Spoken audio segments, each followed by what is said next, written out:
আজকে আমরা দেখব আরও একটি প্রশ্নপত্র যেটা আমাদের রয়েছে দ্বিতীয় পর্যায়ক্রমিক মূল্যায়ন 2025-এর জন্য গণিত থাকতে পঞ্চম শ্রেণীর একটা প্রশ্ন, যেখানে সঠিক উত্তর নির্বাচন রয়েছে প্রথমেই এবং টোটাল মার্কস যেখানে কিন্তু রয়েছে পূর্ণমান 30, সময় রয়েছে 1 ঘন্টা। সঠিক উত্তরটি নির্বাচন করে লেখো। 1 গুণ 6। একটি প্রকৃত ভগ্নাংশ হলো 2/7। একটি বর্গাকার চিত্রের এক বাহুর দৈর্ঘ্য 3 সেন্টিমিটার হলে পরিসীমা হবে 12 সেন্টিমিটার। 100 এর বর্গমূল 10।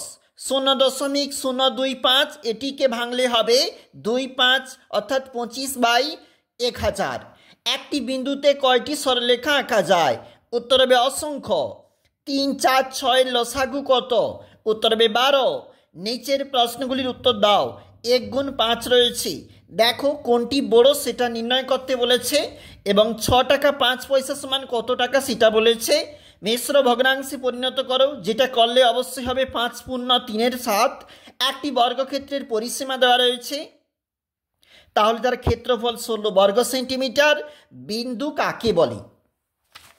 পরবর্তী পেজ, এই অংশে রয়েছে নিচের প্রশ্নের উত্তর দাও। 2 গুণ 5 রয়েছে বিয়োগ করো, রয়েছে যোগ করো, রয়েছে সাধারণ হর বিশিষ্ট ভগ্নাংশে পরিণত করো।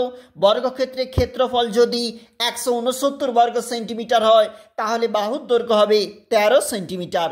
রয়েছে সরল করো। নিচের প্রশ্নগুলির উত্তর দাও। 3টি 3 নাম্বার করে রয়েছে, মোট 9 নাম্বার যে প্রশ্নগুলির জন্য।